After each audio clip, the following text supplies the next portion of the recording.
When I told my mother-in-law I was going back to my hometown to have my baby, she replied, "Go ahead, I don't want to see you." I felt relieved because I had been waiting for her to say that. I thought to myself, finally, I won't have to deal with her anymore. My name is Emily, and I'm almost 28 years old.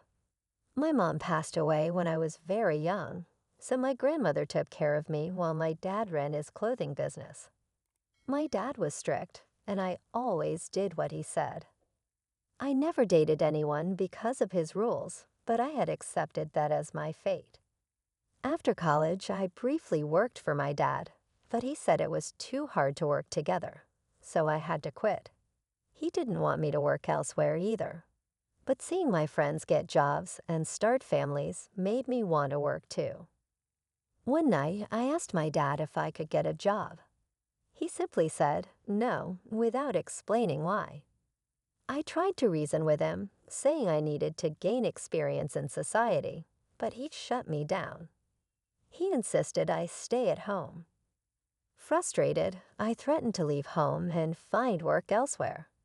My dad didn't like that and told me to stop talking back. Feeling upset, I stormed out and cried in my room for a long time. Eventually, I called my college friend, Lisa, and asked if I could stay at her place for a while. Lisa, who lived in a luxurious condo her parents gave her, agreed, sensing something was wrong. I quietly packed my suitcase and left home, hoping not to disturb my dad. I wrote a note explaining that I was staying with a friend and left it on my desk. Then I took a taxi to Lisa's apartment. When I arrived, she welcomed me with my favorite coffee. I thanked her and poured out everything about the argument with my dad and why I left home. Lisa sympathized, saying I deserved freedom. It hit me hard that I had always followed my dad's orders without question, but now I longed for my own independence. Lisa agreed, saying it was normal to want to meet new people and have fun. She asked if my dad knew I was there, and I told her I left a note, but he didn't know any of my friends. Lisa suggested we go to bed since it was late, and she had prepared a separate room for me to sleep in. The next day, Lisa went to work, and when I checked my phone, I saw several missed calls from my dad. Feeling bad for worrying him, I sent him an email to reassure him that I was okay. Later in the evening, after Lisa finished work, she invited me to join her for a drink. Excited but inexperienced with socializing over drinks, I agreed to go out. When I got to the meeting place, I found Lisa waiting with two men. She introduced them, pointing to her boyfriend first, then to the single man, Max. With a warm smile, Max introduced himself, and our relationship began. Max worked at a small company in the clothing industry. At first, I wondered if Max's company was similar to my father's, but I quickly pushed the thought aside. Max's family situation was different from mine. He only had his mother around, but he didn't elaborate, and I didn't pry. One day, Max expressed his desire to meet my father, but I wasn't ready to go back home yet. Despite exchanging emails with my dad, instead, I suggested meeting Max's mom. He eagerly agreed, even suggesting we could visit her that very day. Wanting to bring a gift, I stopped by a bakery for a cake, knowing Max's mom appreciated such gestures. As it turned out, my mother-in-law not only appreciated gifts, but also became irritable if not presented with one. When we arrived at Max's house, his mother greeted us at the door. Having received a message from him, she immediately questioned me about my life, expressing skepticism about my employment status and implying I lived a privileged life. I explained about my deceased mother and my father's job, but she dismissed my responses. Max, sensing the tension, urged us inside, asking if I had brought anything.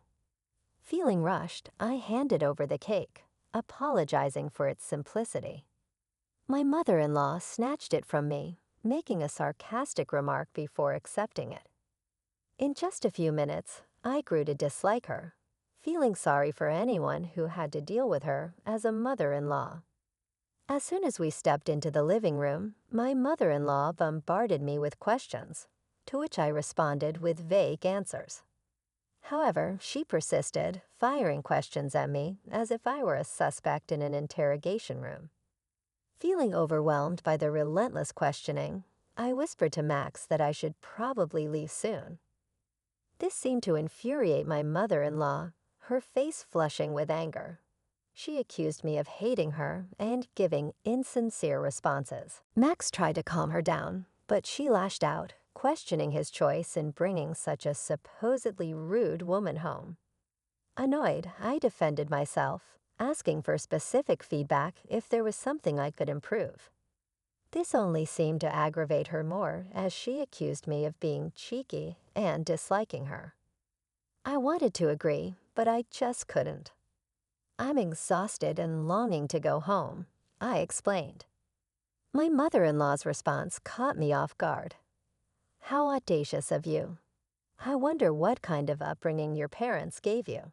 They must have been lacking." Her words stung, and tears welled up in my eyes. "Now you're crying for sympathy. If you want to leave so badly, go ahead. It might do you good. Oh, and by the way, I'll give this cake you brought to my dog, Charlie.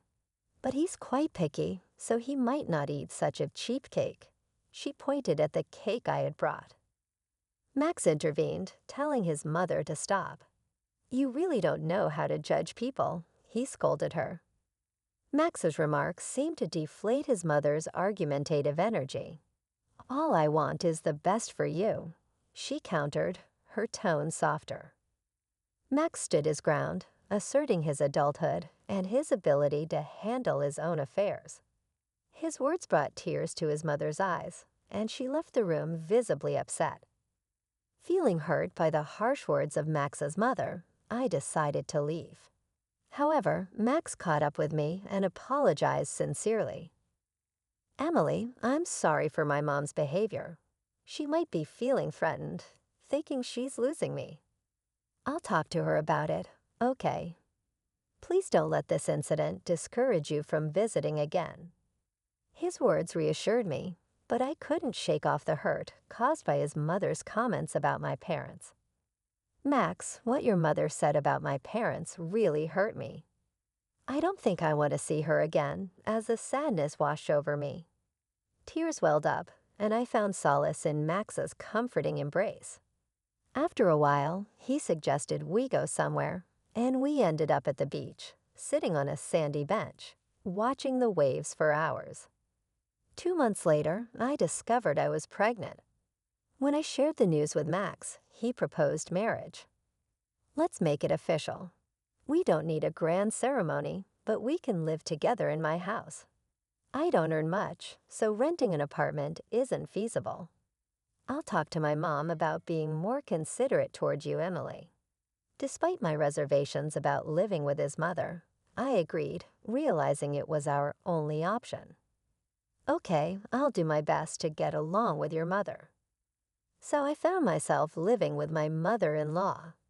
After getting married, I returned home to inform my father about the decision. His face lit up with joy when he spotted me. "It's wonderful to see you looking so well. We've kept in touch, but it feels like ages since our last meeting." My father greeted me warmly. "I'm sorry, Dad. I have something important to discuss with you," I replied, sensing his anticipation shift to curiosity. I proceeded to share the news of meeting Max, my pregnancy, and our plan to marry. My father listened intently, his expression unreadable. When I finished, he offered a simple, "Well, congratulations. I can't wait to meet my grandchild," though his smile seemed strained. "Thank you, Dad. I'm sorry for causing you any pain," I apologized, tears streaming down my cheeks. To my surprise, my father's eyes glistened with tears too. Instead of anger, his tender response hurt me more deeply. Eventually, I moved into my mother-in-law's home. Lisa, who had been a pillar of support since I left home, expressed her excitement about meeting my baby and shared her own hopes for marriage. Despite the mixed emotions, we made plans to dine together. Originally scheduled for Sunday, my mother-in-law insisted on moving the date to Saturday, citing superstitions.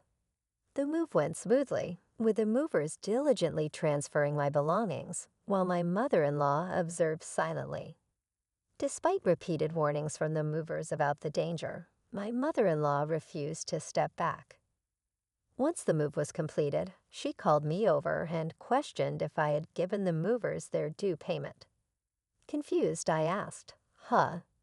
Sensing my confusion, she assumed I was feigning ignorance and left to rectify what she thought was a mistake. When she returned, she handed an exorbitant sum to the movers, assuming I hadn't provided enough. Stunned by the amount, I questioned her decision. "You gave them that much," I exclaimed. She brushed it off, claiming it was for the best, inciting superstition about avoiding curses by being generous. Knowing it would only lead to another argument, I remained silent, unwilling to engage further. My mother-in-law wore a smug expression, convinced of her righteousness. Just then, Max arrived and noticed the tension. He intervened, asking his mother what had happened. With a dismissive reply, she walked away. Max reassured me, expressing his disapproval of his mother's behavior. Grateful for his support, I decided not to mention the incident to avoid further conflict with my mother-in-law, knowing it would only worsen our relationship. After settling in, my mother-in-law noticeably avoided speaking to me, leaving me in peaceful silence for weeks at a time. One day, Max brought home some work documents in an envelope marked with the name Star Textiles Incorporated, causing me to gasp. This was a familiar name from my time working at my father's company. They were one of our subcontractors. Curious, I asked Max about the envelope. "Is this from your company?" I inquired innocently. "Yes, why do you ask?" He responded, sensing it was best not to mention the connection between his company and my father's. I simply replied, "I was just curious. I realize I don't know much about your company." Max explained, "We're just a small subcontractor. If our parent company were to drop us, we'd go bankrupt instantly, and all the employees would lose their jobs." Max chuckled softly, a hint of nostalgia in his expression. Around a month later, I noticed a change in Max's routine. He started returning home from work later than usual and seemed visibly upset. Concerned, I asked him, "You've been coming home late lately. Is everything okay? You seem different." Max confessed, "The company is facing some challenges." "What kind of challenges?" I probed further. Max sighed. "The parent company unexpectedly slashed our orders by half. Our boss is desperately trying to convince them to maintain our business relationship, and we're also searching for new clients. But if things don't improve, we might go bankrupt." As I listened to Max's worries, I considered asking my dad for help. However, I knew my father's strict. Principals wouldn't allow him to assist a business partner based on personal feelings alone. It seemed like many of the company's partners were facing similar hardships. I disclosed to Max that my father's company was the parent company of his. Initially surprised, Max pleaded with me earnestly, his eyes gleaming with hope. "Emily, please implore your father not to cut ties with us," he urged. Regretfully, I explained, "Max, my father is firm when it comes to business. Personal matters wouldn't influence his decisions." Desperate, Max persisted, "Could you at least try?" Reluctantly, I agreed, knowing it likely wouldn't sway my father. Yet Max knelt before me, tears in his eyes, begging for help. "Please, I beg you," he pleaded. Frustrated, I implored him to stop, but I promised to speak to my father nonetheless. As Max lifted his head, tears of relief streamed down his face. That night, I called my father and relayed Max's plea. Surprisingly, my father agreed to help. So Max works for Star Textiles Incorporated, that I must assist them, he stated. I was taken aback, expecting him to decline outright due to his strict business principles. However, he outlined two conditions. First, he would continue business with Star Textiles, but wanted Max to join his company. Second, he requested that both Max and I move in with him. Puzzled, I questioned his motives for wanting us to live with him. Uncomfortably, my father admitted, I just want my daughter close by. I accepted his conditions but sought clarification on why he had decided to reduce dealings with Star Textiles. Initially, he explained that a new company had offered an enticing proposal, prompting the shift in partnerships. Upon conducting some research, we discovered that the new company my father intended to partner with had a history of unfulfilled promises, prompting us to reconsider the deal. So Star Textiles would have been fine even if I hadn't intervened. I asked, amused by the irony. Maybe, my father chuckled, and I couldn't help but laugh along. After hanging up, I promptly informed Max of my father's conditions. He sighed with relief at the news that Star Textiles was no longer at risk, but expressed hesitance about joining my father's company. It's difficult for me to leave Star Textiles, Emily. I've built strong bonds there and am unsure about starting anew, he admitted. Respecting his decision, I relayed his sentiments to my father, who acknowledged Max's dedication and allowed him to remain at Star Textiles. However, he remained firm about us moving in with him. Delighted by my father's decision, I cautioned Max not to disclose my father's involvement to his mother, knowing she would disapprove. He agreed, understanding the importance of keeping it a secret. Weeks later, as the time for our child's birth approached, I made the decision to return home. Despite having only my father and grandmother there, it felt preferable to staying with my mother-in-law. Waiting for the opportune moment, I approached her to break the news. Mother-in-law, regarding my childbirth, I've chosen to go back home. It's just my dad and my active grandmother there, I explained calmly. Her response was as expected, filled with disdain and resentment. By all means, go back. I don't want to see your face, she spat out. Unfazed by her reaction, I assured her, you won't have to see me anymore. Max will soon be moving in with my parents as well. Her confusion was palpable as she questioned my decision. Max is too busy with work to move. I reassured my mother-in-law, trying to ease any tension. Just then, Max entered and excitedly informed his mother, Mom, everything is going to be fine with the company now. Emily helped me out. Confused, she asked, What are you talking about? Max explained, Emily's dad is the owner of the parent company of the company I work for. Shocked, my mother-in-law's demeanor changed as she turned her attention to me.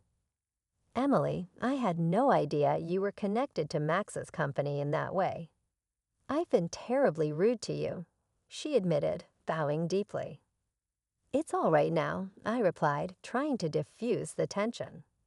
However, she surprised us all by requesting to live with my parents as well. Both Max and I declined, preferring not to dwell on the past hurtful interactions. I don't want to live with you, mother-in-law. Being here would only remind me of everything that's happened, I explained gently. Her tears flowed as she pleaded desperately, but we stood firm in our decision. Months later, we decided to visit my mother-in-law's house, only to find it empty and eerily quiet. Concerned, Max called out for his mother, receiving no response. As we searched the house, we found her isolated and frail, lost in her own world. Despite our attempts to engage her, she remained silent, focusing only on the cake we had brought as she devoured it hungrily. I couldn't help but think, well, mother-in-law, you brought this on yourself.